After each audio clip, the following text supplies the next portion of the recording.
के नौजवानों को रोजगार की चर्चा होनी चाहिए, देश में शिक्षा नीति पे चर्चा होनी चाहिए, देश की आर्थिक विकास की चर्चा होनी चाहिए। देश आज हमारी इसरो क्या देखिए, आज हमें हमारी रिसर्च टीम, भारत की रिसर्च टीमें क्या कर रही है, भारत क्या बना रहा है। भारत की रिसर्च टीम औरंगजेब की कब्रों को खोद, हाँ, मैं वही हास्यास्पद इसलिए कह रहा हूँ कि हम क्या कर रहे हैं। हम संभल के जो मंदिर थे, मस्जिदें थी, वहां मंदिर ढूंढ रहे थे हम लोग। हाँ, तो मैं उसी बात पे आ रहा हूँ कि 1100 से लेके 800 1800 तक तो मुगल, 1800 से 1900 तक अंग्रेज, ईसाई, क्या पूरा देश ईसाई बन गया, क्या पूरा देश मुस्लिम बन गया उस वक्त? तब नहीं बन पाए, तो अब 1947 के बाद ऐसा क्या हो गया जबकि सारे ही प्रधानमंत्री हिंदू थे, भारत का कोई मुस्लिम प्रधानमंत्री रहा ही नहीं है। एक मनमोहन सिंह जी को छोड़ दिया जाए, अल्पसंख्यकों में कोई अल्पसंख्यक प्रधानमंत्री नहीं रहा, तो कहां से हिंदू खतरे में? मुझे तो एक्चुअली क्या है ना, राजनीति क्या करती है, पहले लोगों को डराती है और उस डर से वो वोट बटोरती है। देखिए, हिंदुत्व को खतरा नहीं है, जो खतरा है जो राजनीतिक पार्टी को खतरा है सीधे। तो बीजेपी के अब शेयर मार्केट 29 साल के सबसे मिनिमम स्पोर्ट पे आ गई है। भारत का कर्जा पहले से कई गुना बढ़ गया है। अब कई मुद्दे ऐसे उछल रहे हैं कि ना तो फॉरेन इन्वेस्टमेंट 90 लाख करोड़ निकल चुका है, लगभग सबसे लोएस्ट उस पे आ चुका है। भारत की मार्केट को पंप करने के लिए कुछ तो रिफॉर्म्स चाहिए, जो कि ये सरकार करने में असक्षम दिख रही है। यहाँ का अब डंकी लगनी बंद हो गई।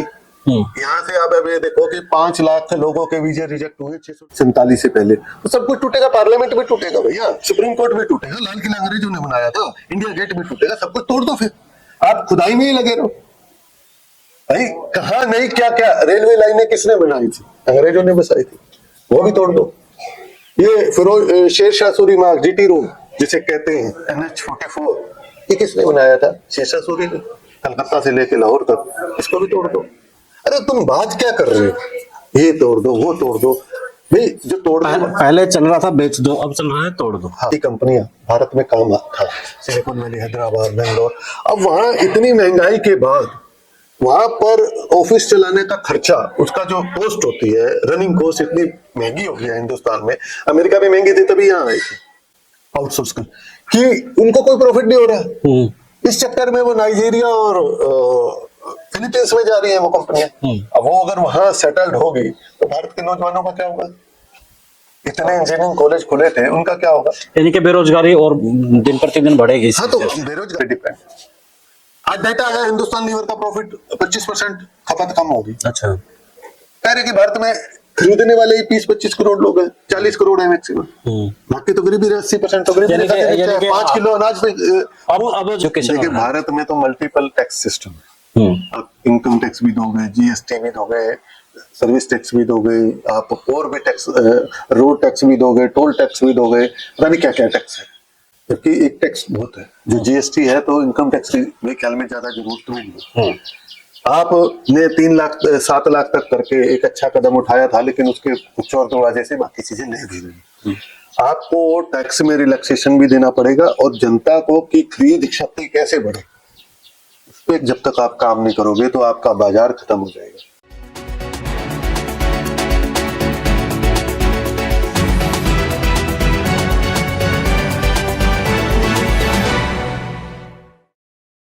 सभी को नमस्कार, राम राम। मैं कुलदीप खंडेलवाल, द विश्व प्रेम न्यूज। देश के अंदर जहां एक तरफ दंगे हो रहे हैं तो दूसरी तरफ कुछ विवाद है, और शायद उन विवादों के कारण से ही दंगे हो रहे हैं। एक तरफ औरंगजेब को लेकर के कहा जा रहा है कि उसने जनेऊ तोड़े, तमाम इस तरह की बातें की जा रही हैं, तो दूसरी तरफ हिंदू को खतरे में बताया जा रहा है।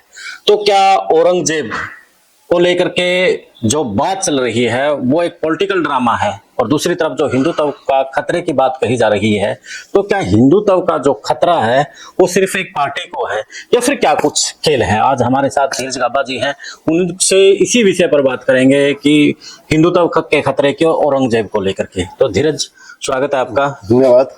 तो धीरज के बारे में थोड़ा बता देता हूँ। धीरज चिंतक है, अक्सर आपने देखा होगा इनको अपने फेसबुक पेज पर। किसान और मजदूर की लड़ाई ये लड़ते हैं, राष्ट्रीय मजदूर किसान मंच इनका संगठन है, राष्ट्रीय संयोजक है उनके। तो धीरज, जिस प्रकार से देश के अंदर औरंगजेब को फिर से जिन की तरह खड़ा कर दिया गया है, उसकी कब्र खोदने की बात हो रही है, दूसरी तरफ हिंदू खतरे में है, तो क्या वास्तव में हिंदू खतरे में है? तो क्या औरंगजेब की जो कब्र खोदी जा रही है क्या वो सही है? देखिए, आज के टाइम में इस बारे में मेरे को शर्म आती है कि चर्चा हम औरंगजेब पे कर रहे हैं। जी। चर्चा का विषय ही नहीं होना चाहिए। चर्चा आज देश के नौजवानों को रोजगार की चर्चा होनी चाहिए, देश में शिक्षा नीति पे चर्चा होनी चाहिए, देश की आर्थिक विकास की चर्चा होनी चाहिए। देश आज सोनिया विलियम्स नीचे आई है, नासा लेके आई है, इलन मस्क के स्पेस टीम लेके आई है। हम क्या कर रहे हैं? हमारी इसरो क्या कर रही है? देखिए, आज हमें हमारी रिसर्च टीम, भारत की रिसर्च टीमें क्या कर रही है, भारत क्या बना रहा है। भारत की रिसर्च टीम औरंगजेब की कब्रों को खोद। हाँ, मैं वही हास्यास्पद इसलिए कह रहा हूँ कि हम क्या कर रहे हैं। अरे हम संभल के जो मंदिर थे, मस्जिदें थी, वहां मंदिर ढूंढ रहे थे हम लोग। हाँ, तो मैं उसी बात पे आ रहा हूँ कि हमें जो करना चाहिए हम वो नहीं कर रहे, हमें जो नहीं करना चाहिए हम वो कर रहे हैं। औरंगजेब की मजार हमारे लिए क्या संदेश लाती है? वो जहर घोलते हैं हिंदू मुसलमान के बीच में। क्या वो ये बताती है, आप लोगों को समझ आनी चाहिए, ये उस बादशाह की मजार थी जिसके नाम से पत्ता भी नहीं हिलता था उस टाइम। ये तो हमें इतिहास संभाल के रखना चाहिए। आज उसकी मजार पे उसके वंशज भी नहीं जाते। लेकिन पॉलिटिकल पार्टियां वहां पर मीडिया को भेज रही है। हाँ, तो वो भेजे ना। एक्चुअली क्या है, देखिए, हास्यास्पद बात यह है कि औरंगजेब की मजार SI के अंडर आती है। भारत सरकार और वहां की महाराष्ट्र के स्टेट सरकार उसकी संरक्षक है। वही कहते हैं मजार तोड़ दो। वो कैसे गैर कानूनी, वो संरक्षण कर रही है कानून के अंदर, और वो कह रही है तोड़ दो, तो कानून तोड़ने की बात हो रही है। पहली बात। दूसरी बात, हिंदू खतरे में आपने बात की।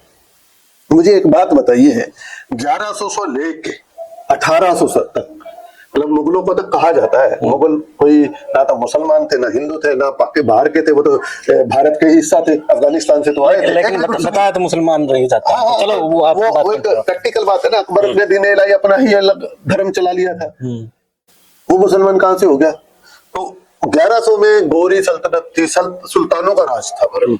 मतलब आप ये देखो, 1100 से 1800 तक, 1857 तक भारत के अंदर गैर हिंदू का राज था। ठीक है, लड़ाइयां होती रही जिसमें कि महाराणा प्रताप भी आए, राणा सांगा भी आए, आपके शिवाजी भी आए, और आपके गुरु गोविंद सिंह भी, बंदा सिंह बहादुर भी आए, और महाराजा रंजीत सिंह भी। मतलब अलग अलग टेरिटरी में अलग अलग रियासतें भी पैदा हुई जिन्होंने उनके खिलाफ बगावत भी की और लड़े भी थी और राज भी चला। लेकिन मतलब मेजोरिटेरियन 800 साल मुस्लिम समाज ने राज किया।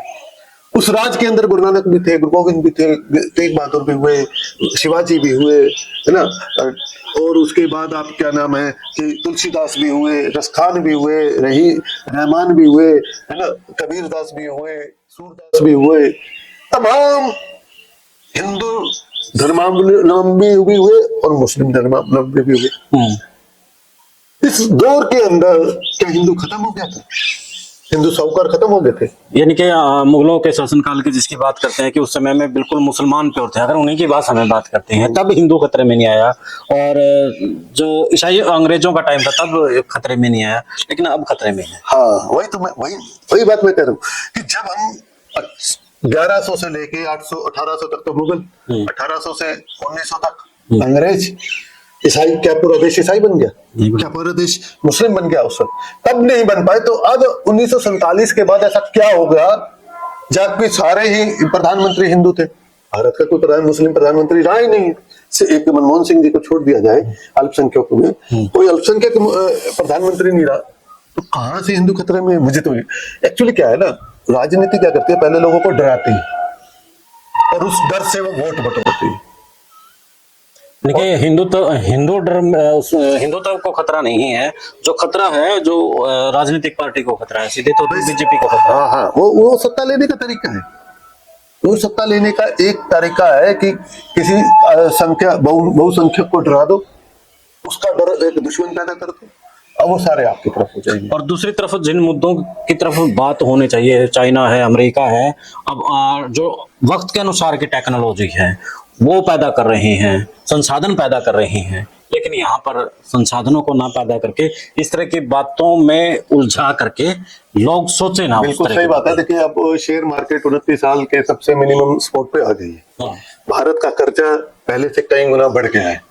अब कई मुद्दे ऐसे उछल रहे हैं कि ना तो फॉरेन इन्वेस्टमेंट 90 लाख करोड़ निकल चुका है लगभग, सबसे लोएस्ट उस पे आ चुका है।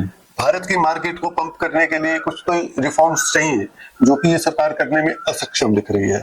यहाँ का अब डंकी लगनी बंद हो गई। यहाँ से आप अभी देखो कि 5 लाख लोगों के वीजा रिजेक्ट हुए, 600 करोड़ का नुकसान भारतीयों को ही हुआ, क्योंकि वो फीस तो हमने भरी थी अमेरिका में, कनाडा में, उसमें। और पहले क्या था, 5 लाख लोग हर साल जा रहे थे, लगातार जा रहे थे, जो 40-50 लाख रुपए भर के एक एवरेज से जाते हजारों करोड़ रुपए भारत का बाहर गया। तो भारत की इकोनॉमी चलेगी क्या? भारत का यूथ के पास विकल्प नहीं है। हम कुंभ में, या तो कुंभ, पहले कुंभ चल रहा था, वो औरंगजेब चल रहा है।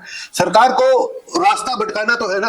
अब अमेरिका के राष्ट्रपति ने कह दिया मैंने 21 अरब डॉलर दिए थे वोटिंग करवाने के लिए नरेंद्र मोदी को, भारत के प्रधानमंत्री। लेकिन वो तो बात उन्होंने कांग्रेस के ऊपर थोप दी है ना, कि कांग्रेस को दिए जा रहे थे ये। भाई आप थोपे ना थोपे, वो मुद्दा कहाँ है? डोनाल्ड ट्रंप एक राष्ट्रपति है अमेरिका का, वो ये कह रहा है कि नरेंद्र मोदी को दिए। क्या नरेंद्र मोदी अमेरिका के कहने पे चल रहा है? क्या इस देश का प्रधानमंत्री govern by the American government? क्या भारत आजाद नहीं है? इसका मतलब यूएस एड से चल रहा है भारत। बहुत गंभीर मुद्दा है। अब इन मुद्दों पे डिबेट होने की बजाय औरंगजेब को ले आओ, उसकी खबर ले आओ, बात खत्म। आज जनता का मुद्दा ही वही भटक गया। यानी कि धीरज भाई, यही आप कहने की जरूर कोशिश है कि जिस प्रकार से युवाओं को रोजगार नहीं मिल रहा है, पहले वो रोजगार की तलाश में वो दूसरे देशों में जाते थे, वहां रास्ता बंद हो गया है, और तीसरी तरफ बढ़ती महंगाई, और चौथी तरफ जिस प्रकार से देश की इकोनॉमी की बात है, जिसको लेकर के नरेंद्र मोदी 2014 में आए थे, और उन्होंने बड़े बड़े वादे किए थे, लेकिन उन वादों के ऊपर कोई बोले ना, कोई पूछे ना, इसलिए वो लोग औरंगजेब और मंदिरों के अंदर घुस करके रह रहे हैं। बात स्पष्ट सी बात है कि अगर इस देश के अगर कब्रें तोड़नी है, मंदिर तोड़नी है, मस्जिद तोड़नी है 47 से पहले, तो सब कुछ टूटेगा। पार्लियामेंट भी टूटेगा भैया, सुप्रीम कोर्ट भी टूटेगा, लाल किला अंग्रेजों ने बनाया था, इंडिया गेट भी टूटेगा, सब कुछ तोड़ दो। फिर आप खुदाई में ही लगे रहो। भाई कहा नहीं, क्या क्या रेलवे लाइनें किसने बनाई थी? अंग्रेजों ने बसाई थी, वो भी तोड़ दो। ये फिरोज शेरशाह सूरी मार्ग, जीटी रोड जिसे कहते हैं, NH-44, ये किसने बनाया था? शेरशाह सूरी ने, कलकत्ता से लेके लाहौर तक। इसको भी तोड़ दो। अरे तुम बात क्या कर रहे हो? ये तोड़ दो, वो तोड़ दो। भाई जो तोड़ दो, पहले चल रहा था बेच दो, अब चल रहा है तोड़ दो। हाँ, तो अब बात ये है ना। अब एक बात देखिए, कितनी सिलिकॉन वैली IT कंपनियां भारत में काम था, सिलिकॉन वैली, हैदराबाद, बेंगलोर। अब वहां इतनी महंगाई के बाद वहां पर ऑफिस चलाने का खर्चा, उसका जो कॉस्ट होती है, रनिंग कॉस्ट इतनी महंगी हो गई है हिंदुस्तान में। अमेरिका में महंगी थी तभी यहाँ आई थी आउटसोर्स कर, कि उनको कोई प्रॉफिट नहीं हो रहा। इस चक्कर में वो नाइजीरिया और फिलीपींस में जा रही है वो कंपनियां। अब वो अगर वहां सेटल्ड होगी तो भारत के नौजवानों का क्या होगा? इतने इंजीनियरिंग कॉलेज खुले थे, उनका क्या होगा? यानी कि बेरोजगारी और दिन प्रतिदिन बढ़ेगी। हाँ, तो बेरोजगारी बढ़ेगी, भारत का आर्थिक ढांचा। यानी कि जिन बातों को सुलझाने का इस वक्त टाइम है, हाँ। जिस याद है मुझे नोटबंदी के शायद समय कही थी कि कुछ कड़वे घूंट पी करके हमें निर्णय लेने पड़ेंगे। अब भी नरेंद्र मोदी उस तरह के कड़वे घूंट पी करके निर्णय ले सकते हैं, इधर उधर की बात ना करके संभाला जा सकता है। ऐसा है। पहले 5 साल तो उन्होंने ये इसमें टपा दिए, निकाल दिए कि हम देख रहे हैं, हमें समय चाहिए काम करने के लिए। आज वो बहाना नहीं मार सकते कि 60 साल के गड्ढे भरे। आज नरेंद्र मोदी की सरकार को 12 साल हो गए। बीजेपी ने 6 साल वाजपेयी के टाइम राज किया, 18 साल इनके, 3 साल मोरारजी देसाई के टाइम ये बीजेपी वाले ही थे, 18 से 21 साल, और 2 साल वीपी सिंह के साथ इन्होंने राज किया। 23 साल तो यह भी राज कर चुके, वो 58 साल राज कर चुके, 70 साल का बहाना, 23 साल तो इनके थे। आज ये बहाने नहीं मार सकते। आज इनको परफॉर्मेंस दिखानी है देश में, देश के किसान को, मजदूर को, गरीब को। आज 80 करोड़ से ज्यादा गरीबी रेखा से नीचे हो गए। आज एक डाटा आया कि भारत में कंज्यूमर जिस चीज का डंका पीटते हैं, देखिए कहा तो हमें ये कहना कि हमने रिसर्च करके जहाज बनाया, हमने ये बनाया, उन्होंने डीप सी को AI बना के दे दिया ना चाइना ने। भारत ने क्या बनाया? कुछ भी नहीं, कुछ भी नहीं। भारत ने क्या बनाया? कुछ भी नहीं बनाया ना। तो जब भारत ने कुछ नहीं बनाया तो आप कह रहे थे हम बड़े कंज्यूमर स्टेट है, हमारे पास इतने सारे कंज्यूमर है कि सारी कंपनियां हमारे पे डिपेंड। आज डेटा है, हिंदुस्तान लीवर का प्रॉफिट 25% खपत कम होगी। अच्छा, कह रहे कि भारत में खरीदने वाले ही 20-25 करोड़ लोग हैं, 40 करोड़ है मैक्सिमम। बाकी तो गरीबी 80% तो गरीबी यानी कि 5 किलो अनाज पे अब जो मोदी की सरकार जिस खाद्यापूर्ति को लेकर डंका पीट रही है, लोग बस अब दानों खाने के लिए ही सिर्फ अपना वो मान के चल रही है जिंदगी। यानी कि जो दूसरी चीजें की तरफ लोग बढ़ते थे, कहीं ना कहीं उन्होंने अपना हाथ खींच लिया है वहां से। नहीं सुनिए, हाँ कुलदीप जी, बाजार कैसे चलता है, आपकी खरीद की क्षमता कितनी है। हम बाजार में जाते हैं तो 4 चीजें खरीद सकते हैं कि नहीं, आपकी जेब अलाउ करती है कि नहीं। जब आपकी खरीद की क्षमता ही नहीं है तो मार्केट तो अपने आप छोटी होगी। जनसंख्या होने से कुछ नहीं होता, खरीदार कितने हैं यहाँ पर। आज एक रिपोर्ट आई थी, भारत में तो खरीदार ही नहीं है, तो कंपनियां क्यों आएंगी यहाँ पर। भारत के लोगों की इनकम बढ़ाई जाए, ना कि अडानी अंबानी की। अगर भारत के लोगों की इनकम बढ़ेगी तो अडानी अंबानी की बाय डिफॉल्ट बढ़ेगी, और दूसरी कंपनियां भारत में निवेश करेंगी, भारत में रोजगार बढ़ेगा। और ये हर चीज पे टैक्स लगा दो, इस पे टैक्स लगा दो, कैरेमल पॉपकॉर्न पे टैक्स लगा दो, ये लगा दो, वो लगा दो। टैक्स की बात आपने बड़ी अच्छी की। एजुकेशन के ऊपर भी मेरे ख्याल से पहले टैक्स नहीं होता था, मोदी की जो गवर्नमेंट आई है उसके बाद टैक्स आया। हेल्थ के ऊपर भी अब ज्यादा इन्होंने जीएसटी ठोक दी है। तो क्या कुछ किस तरीके से देखते हैं यहाँ पे? देखिए भारत में तो मल्टीपल टैक्स सिस्टम है। आप इनकम टैक्स भी दोगे, जीएसटी भी दोगे, सर्विस टैक्स भी दोगे, आप और भी टैक्स, रोड टैक्स भी दोगे, टोल टैक्स भी दोगे, पता नहीं क्या क्या टैक्स है। जबकि एक टैक्स बहुत है जो जीएसटी है, तो इनकम टैक्स की मेरे ख्याल में ज्यादा जरूरत भी नहीं। आपने 3 लाख 7 लाख तक करके एक अच्छा कदम उठाया था, लेकिन उसके चोर दरवाजे से बाकी चीजें ले भी रही। आपको टैक्स में रिलैक्सेशन भी देना पड़ेगा, और जनता को की खरीद शक्ति कैसे बढ़े, जब तक आप काम नहीं करोगे तो आपका बाजार खत्म हो जाएगा। जिस बाजार के दम पर आप अमेरिका से ऐसी बात करने की हैसियत रखते थे, अब नहीं रखते। अब तो देख रहे हैं कि लोग खामोश। हाँ, मनमोहन सिंह के समय तक रखते थे, वो हैसियत आपकी कमजोर होती जा रही है। बाजार आपके लिए, इसलिए बाजार तो ग्राहकों का है। आपकी कंज्यूमर पावर खत्म होती जा रही है, इस पे ध्यान दीजिए। इकोनॉमिक्स चलती तभी है आर्थिक दिशा में, और उस पे अगर काम नहीं करेंगे तो मेरे ख्याल में इस देश के बहुत जल्दी आर्थिक संकट और गहराएगा, जिससे कि ये अनरेस्ट और बढ़ेगा इस देश में। आपको फोर्सफुली, जैसे अब यहाँ पर बॉर्डर पर शंभू और खनौरी पर इन्होंने फोर्सफुली पुलिस का ताकत लगाई है। हर जगह पुलिसिया राज आपको लाना ही पड़ेगा यहाँ पर, मार्शल लॉ।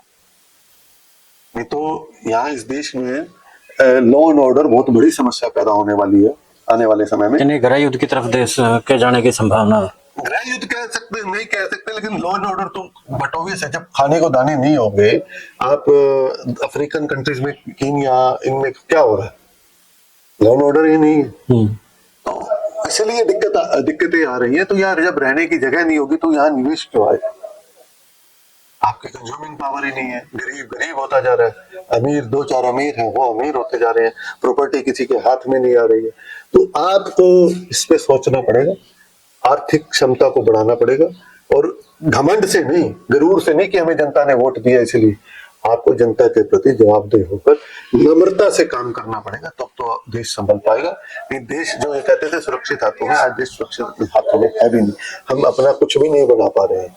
आपको रिसर्च एंड टेक्नोलॉजी पे खर्च करना पड़ेगा, अपने लोगों पे विश्वास रखना पड़ेगा, उनके लिए काम करना पड़ेगा, उनको रिसर्च के लिए फंड देना पड़ेगा, और उनकी उत्पादन के लिए आपको नए नए आयाम बनाने पड़ेंगे, ताकि उत्पादन हो, रिसर्च हम करें, हम अपने देश का सामान बनाएं, फिर उसके बाद हम टैरिफ देश में ही बेचें, ताकि हमारी कंज्यूमिंग क्षमता बढ़ सके, रोजगार बढ़ सके, और हमारे लोग बाजार से कुछ खरीदने के लायक हो सके, तो जाके इकोनॉमिक्स आर्थिक शक्ति बढ़ेगी।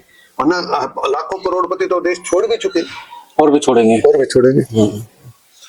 तो धन्यवाद धीरज भाई। वैसे बड़ी लंबी चर्चा होनी चाहिए इन मुद्दों को लेकर के, फिर कभी इसी चर्चा को लेकर के आगे बढ़ाएंगे।